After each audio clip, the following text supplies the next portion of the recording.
They were waiting for me, not to welcome me home, but to erase me from my own family.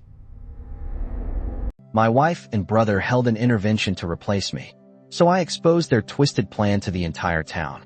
They were waiting for me, not a welcome party, but an ambush, a tribunal set up in my own living room. My wife, my children, my mother, and my brother were all there, staring at me with cold, calculated expressions. They were about to deliver a verdict without a trial, and the sentence was simple. I was being erased from my own family. Hey everyone, and welcome back. The story you're about to hear is a descent into the deepest kind of betrayal, the kind that happens right under your own roof. If you believe that the truth, no matter how ugly, always deserves to come to light, then do me a favor and hit that subscribe button. You are not going to believe how this ends. The heavy scent of burnt garlic and my wife's lavender-scented cleaning products hung in the air as I walked through the front door. It was a Tuesday evening, a day that had already stretched my patience to its limit. 12 hours of wrangling my construction crew, battling with city permit officials, and arguing with suppliers over a shipment of faulty lumber had left me bone-weary. All I wanted was the familiar, comforting chaos of my home. I expected to see my youngest daughter, Bella, sprawled on the couch, lost in the world of her phone. I expected to hear my oldest, Mia, practicing her violin, the same sour notes echoing through the house. I expected to hear my wife, Leia, yelling from the kitchen that dinner was almost ready, her voice a mix of affection and frustration. Instead, I was met with a chilling, unnatural silence. And then I saw them, arranged in a perfect semicircle, like a jury ready to condemn a man already found guilty. Leia was perched on the very edge of the couch, her arms crossed tightly over the chest she kept toned with hours of yoga. Her blonde hair, usually flowing freely, was pulled back into a severe bun, a hairstyle I'd come to recognize as her battle armor. It meant she meant business. Flanking her were my daughters. Mia, at 16, stared intently at a spot on the hardwood floor, her jaw set with a stubbornness she inherited from me. Bella, my sweet, sensitive 14-year-old, just looked lost, her eyes darting nervously between her mother and me, unable to meet my gaze. My own mother, Evelyn, had commandeered my favorite recliner, my chair, her gray hair perfectly coiffed, her lips pursed into that thin, disapproving line that had haunted my childhood. And then there was Steve, my older brother. He leaned against the fireplace mantel, casual and relaxed in an expensive suit that looked out of place in our modest home.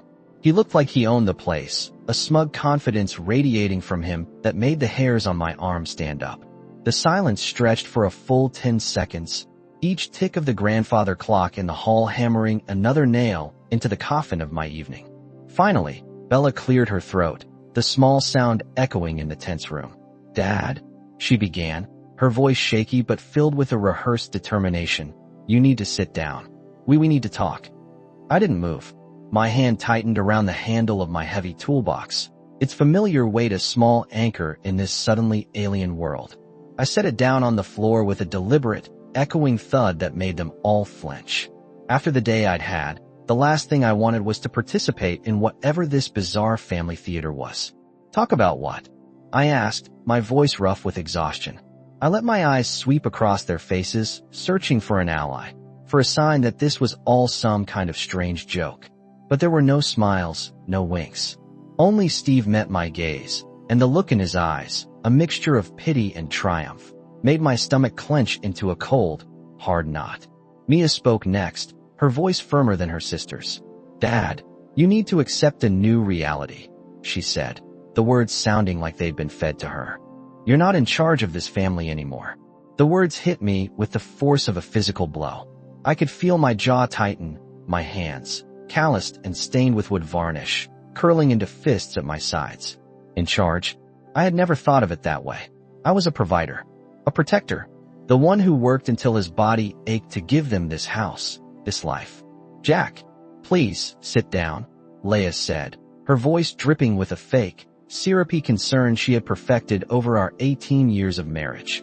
It was the same tone she used when talking to a child or a pet.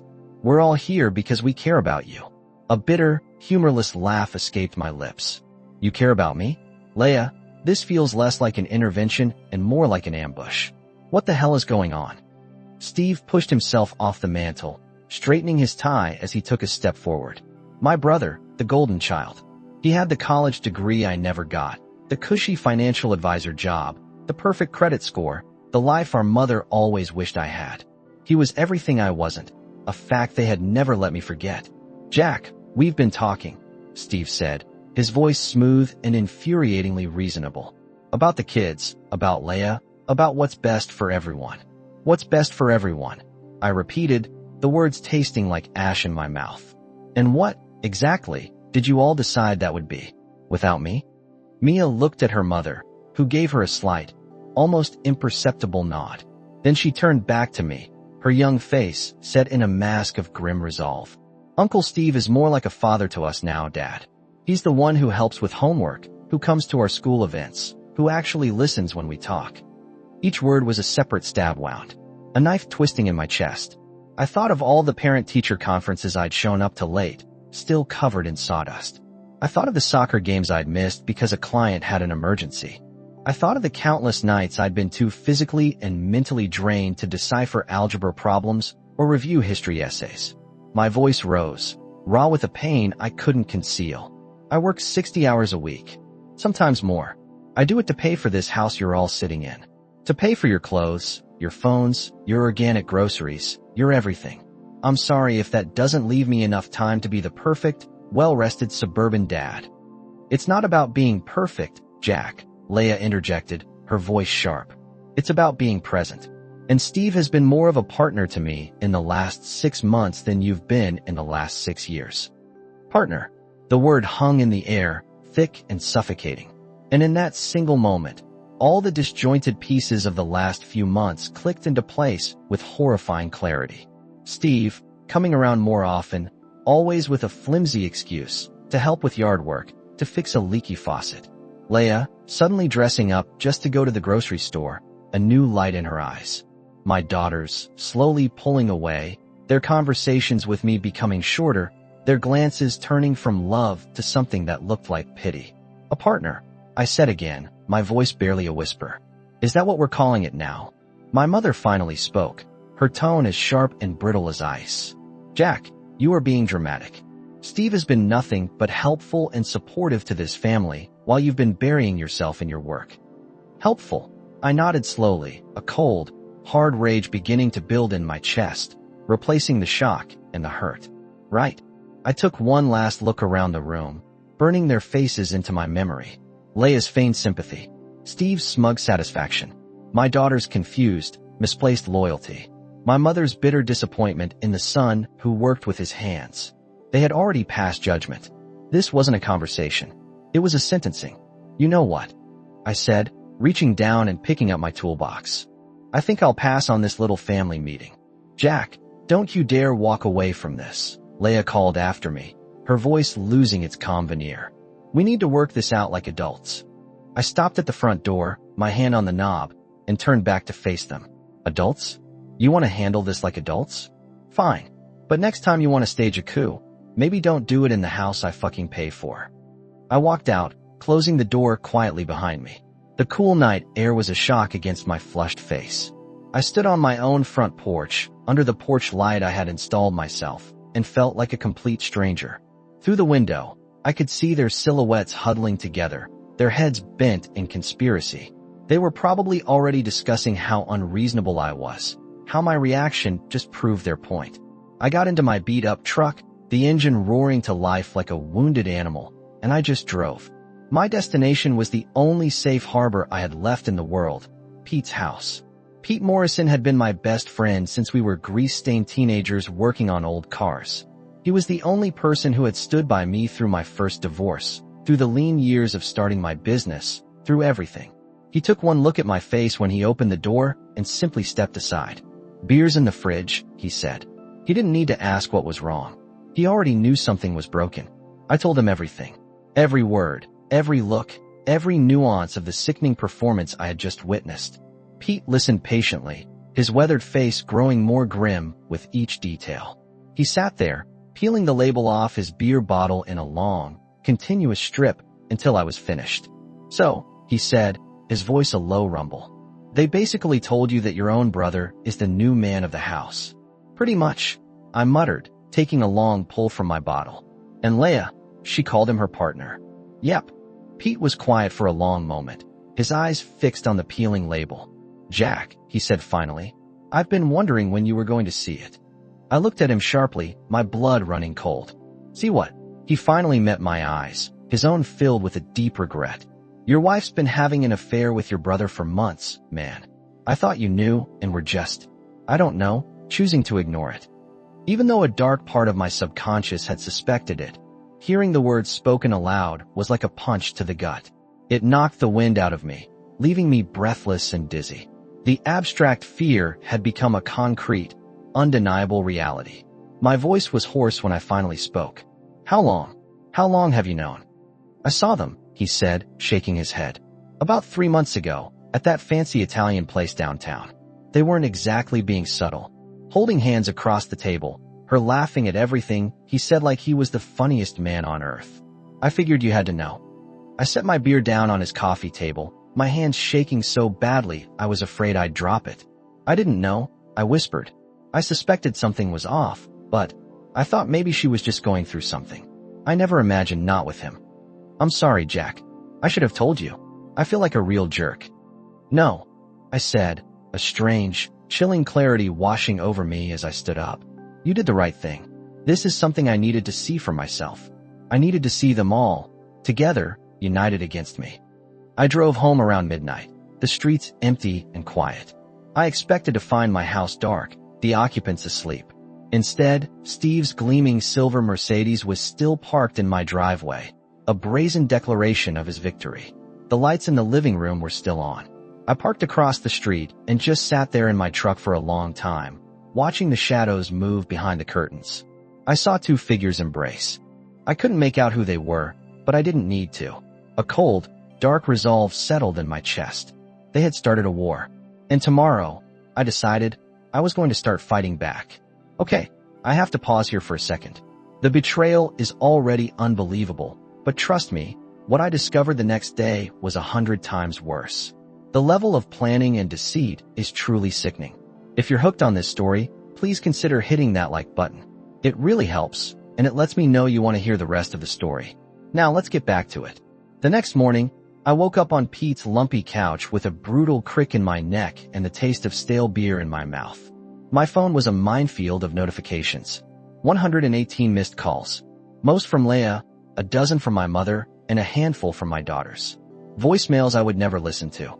I deleted them all, a small, satisfying act of defiance.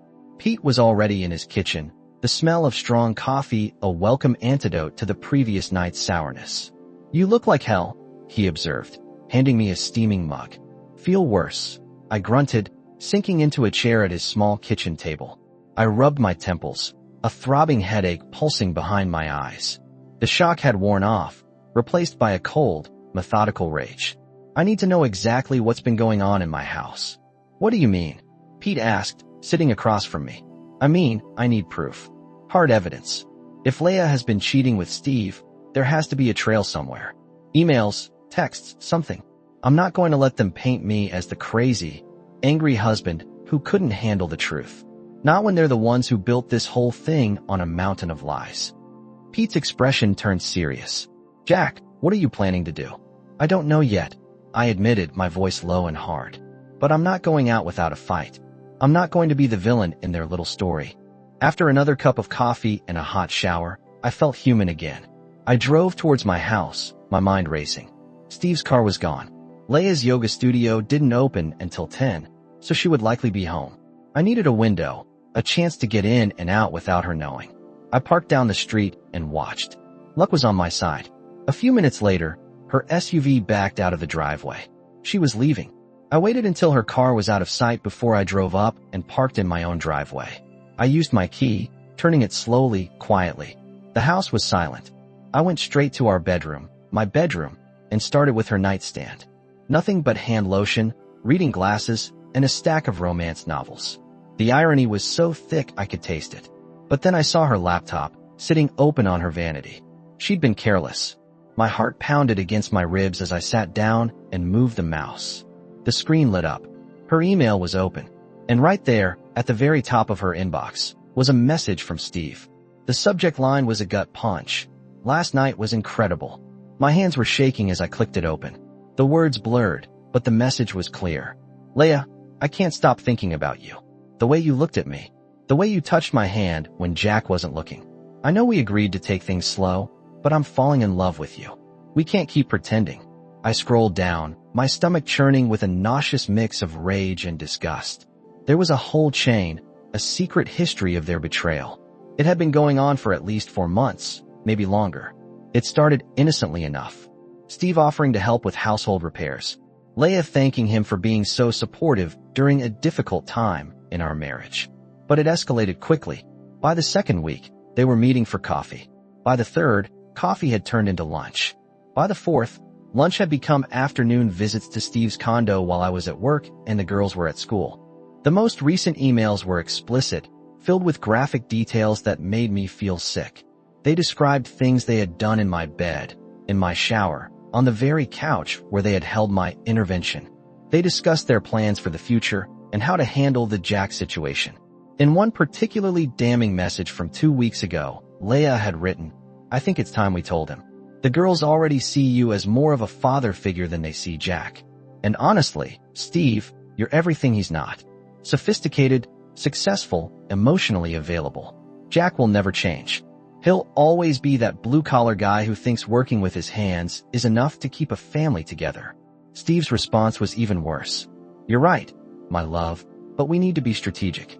Jack has a temper, and he's physically stronger than me. We need to make sure the girls and your mother-in-law are firmly on our side first. Once we have them convinced that I'm the better choice for this family, Jack won't have any choice but to accept the new reality. The new reality. The same words Mia had used. They had coached her. They had poisoned my own children against me. My hands shook with fury as I printed out every single email. Then I found her phone, charging on the kitchen counter. More of the same. Texts, photos, even a few short videos that made me want to put my fist through a wall. But it was the photos that truly broke me. There were pictures of Steve in my house, wearing my barbecue apron, grilling steaks for my family. Pictures of him helping Mia with her math homework at our kitchen table. Pictures of him and Leia at the girls' school plays. Events I'd been forced to miss because of work, trusting my brother to be there for them. And then, the final, unforgivable image. A selfie of Steve and Leia. In my bed.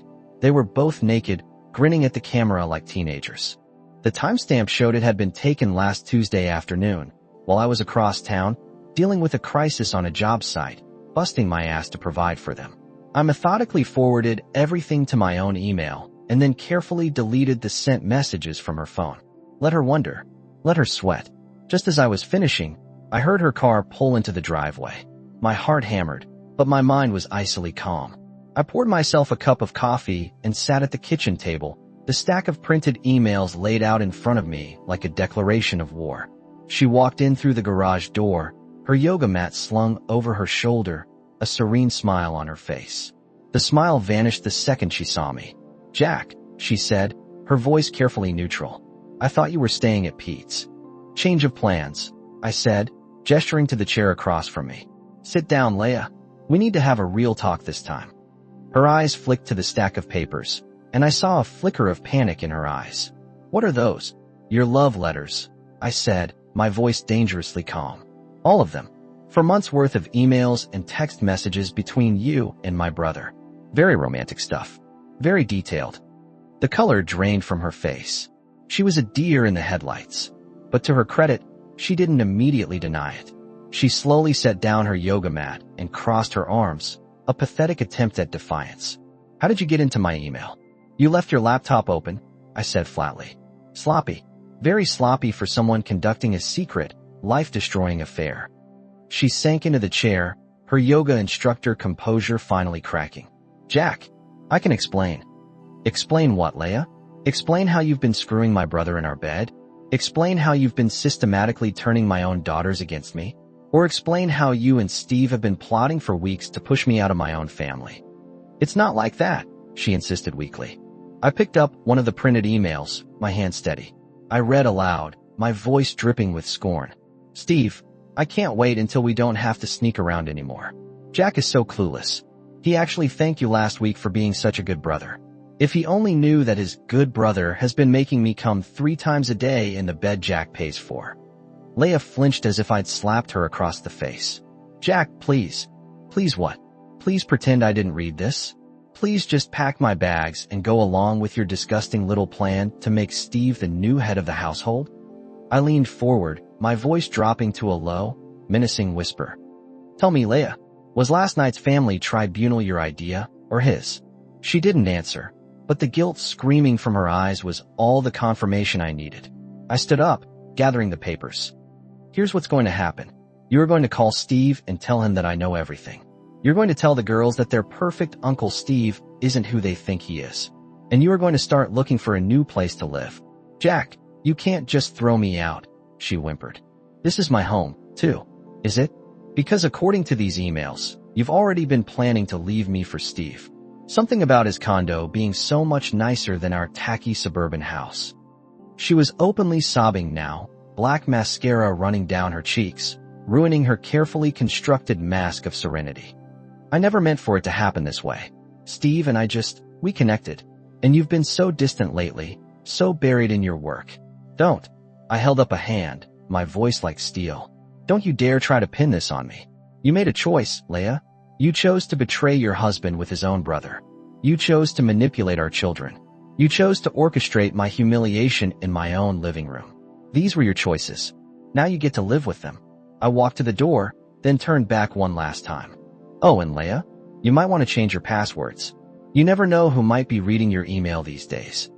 I left her there, a crumpled, sobbing mess at the kitchen table, and drove back to Pete's.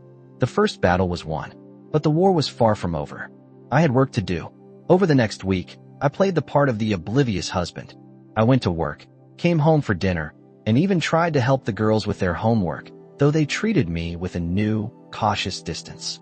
I was polite to Leia, civil to Steve when he inevitably came around, and respectful to my mother. But beneath the calm surface, I was a predator, gathering intelligence, waiting for the perfect moment to strike. The first phase was surveillance. I installed a small GPS tracker on Steve's Mercedes, the kind contractors use for company vehicles. I set up a hidden camera in my garage, aimed at the driveway.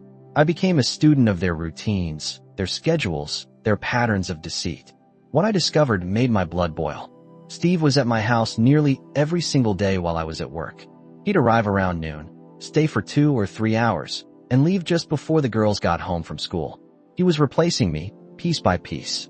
The GPS showed him stopping at the grocery store, buying food with my money for my family. The camera caught him mowing my lawn, washing Leia's car, even playing basketball with my daughters in the driveway. He wasn't just my wife's lover. He was auditioning for my life. The breaking point came on a Friday. I'd left a job site early and decided to swing by the house. His car was in the driveway.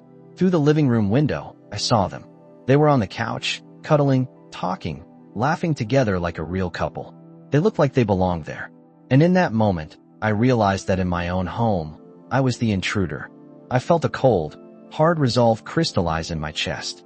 It was time to expand the battlefield. I drove to Leia's yoga studio. Her 2 business partners, Monica and Jasmine, were there. I'd known them for years.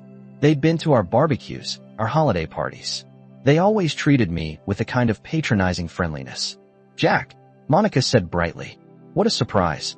Leia's not here today. I know where Leia is, I said, my voice quiet and heavy. She's at my home, with my brother. The smile slid off their faces. I pulled out my phone and showed them one of the pictures. Steve and Leia, kissing in my kitchen. My wife has been having an affair with my brother for 4 months, I said, letting the words hang in the serene, incense-filled air. And according to her emails, you 2 have been her biggest cheerleaders. They exchanged guilty glances. Jack, we never told her to have an affair, Jasmine said weakly. No, you just told her to follow her heart. You told her she deserved better than a husband who didn't fulfill her. You helped her justify destroying our family. I looked around at the posters on the walls, phrases like live your truth and mindful living. You know what's funny? For a place that preaches so much about honesty and authenticity, none of you had the courage to tell me the truth. I turned to leave. Oh, and ladies, I said, pausing at the door. You might want to start looking for a new business partner. Because when this story gets out, and believe me, it will, nobody in this town is going to want to take yoga classes from a woman who helps her friend cheat on her husband. That evening, I walked into round 2. Another family meeting was in progress. This time, they dragged Pete into it. He sat on the couch, looking deeply uncomfortable, while Leah, Steve, my mother, and the girls formed their familiar tribunal. Jack, Leah started, her voice shaking with rage. We need to talk about your behavior today. Monica called me. She said you went to the studio and made some very serious accusations. I looked around the room. Pete looked apologetic. He'd been ambushed. Steve looked smug. My mother looked disappointed. My daughters looked confused. Accusations? I said calmly. Is that what we're calling the truth now? Jack, please, my mother pleaded. There's no need for this kind of drama. Drama? I laughed, a harsh, ugly sound. I pulled out my phone. Mom, you want to see some real drama? This is a video of your golden child, Steve, having sex with my wife. In my bed. Leah shrieked and lunged for the phone, but I held it out of her reach. Steve shot to his feet, his face crimson. That's enough, Jack. You're out of line. I'm out of line. I roared, the dam of my control finally breaking. You've been screwing my wife for 4 months, systematically turning my children against me, and planning to steal my life, and I'm the one who's out of line. Dad, stop. Mia cried, tears streaming down her face. Just stop. Stop what, sweetheart? Stop telling the truth? This is exactly why you needed this intervention, isn't it? I said, looking at Leah. Because you're scared of the truth coming out. The room fell silent, except for Bella's soft sobs. I pointed a finger at Steve. You, get out of my house. Now. I turned to Leah. You're going to tell the girls the whole, ugly truth. Then I faced my mother. And you, Mom. You need to decide if you want a relationship with your son or with your son's cheating wife. Because you can't have both. Jack, you can't give us ultimatums. Steve sputtered. Watch me. I snarled. I turned to my friend. Pete, sorry you got dragged into this. Let's go grab a beer. Pete stood up without hesitation. As we walked to the door, Leah's voice, filled with venom, followed us. Jack, if you walk out that door, don't bother coming back. I stopped and turned around one last time. Leah, I said, my voice dangerously quiet. I built this house with my own 2 hands. I paid for every single thing in it. You want me out? You're going to have to do a hell of a lot better than an affair and a failed family coup. Pete and I went to a local dive bar. Within an hour, the story was spreading like wildfire through the town's grapevine. The next 2 weeks were a blur of lawyers and gossip. Leah filed for divorce, claiming I was mentally unstable. I countersued, citing adultery. But the real knockout punch was yet to come. Going through our financial records, I found it. Irregularities. Missing money. Credit cards I never applied for. It took me 3 days, but I unraveled their final, most disgusting secret. Steve, using his financial expertise and Leah's forged signatures, had been systematically draining our savings. Nearly $50,000. The money for the girls' college funds. Gone. They had used it to fund their affair. Fancy hotels, expensive jewelry, weekend trips. In our lawyer's office, Steve had the audacity to call it a loan. I was helping Leah become financially independent for when you 2 separated, he claimed, as if he were a hero. You mean when you convinced her to leave me for you? I shot back. That's when I played my final card. Besides, I said to my lawyer, it's funny that Steve is giving financial advice, considering he's completely broke. I slid a folder across the table. I hired a private investigator. He's got 40 grand in credit card debt, and his condo is about to be foreclosed on. He wasn't helping Leah. He was using my money to impress her with a lifestyle he couldn't afford. The look of shock and betrayal on Leah's face as she stared at Steve was almost worth the 50 grand. But I wasn't done. The final act needed a public stage. The annual Founders Day festival was the perfect venue. The whole town would be there. And ironically, Steve was scheduled to give a presentation on financial planning for families. As he took the stage, I stood up from a table I had set up nearby, laden with folders. Before Steve talks about financial trust, I called out, my voice booming across the town square. Maybe he should explain why he's being criminally investigated for stealing $50,000 from his own brother to fund an affair with his brother's wife. A stunned silence fell over the crowd. Steve froze at the microphone, his face as white as a sheet. I walked towards the stage, holding up copies of the bank statements and their sordid emails. I told the crowd everything. The affair, the lies, the manipulation of my children, and the financial fraud. Leah tried to rush the stage to stop me, but it was too late. Steve's reputation was annihilated in a matter of minutes. As security escorted me away, I saw my daughters in the crowd. Mia looked horrified, but Bella was staring at her mother and her uncle with a look of dawning, heartbreaking understanding. The truth was finally out. That night, Steve skipped town. Leah lasted another week before the shame became too much, and she moved back to her mother's in Ohio, leaving the girls with me. My mother came to apologize, and I told her that forgiveness would take time. It wasn't easy. It took months of counseling and difficult conversations, but my daughters and I began to heal. We started to rebuild our broken family on a new foundation of honesty. The divorce was finalized. I got the house in full custody. Steve was never seen in our town again. Leah became a distant voice on the phone. And me? I learned to be a father and a mother. I learned that being present is more important than being perfect. I conducted a full audit of my life, cutting out the corruption and betrayal. And the family that remained, just me and my girls, was smaller, but it was stronger, and it was real. And that's how I took back my life from the people who tried to steal it. It was the hardest thing I've ever had to do, but in the end, the truth set us free. What would you have done in my shoes? Let me know your thoughts in the comments below. And if this story resonated with you, please hit that like button and subscribe for more. Thanks for listening.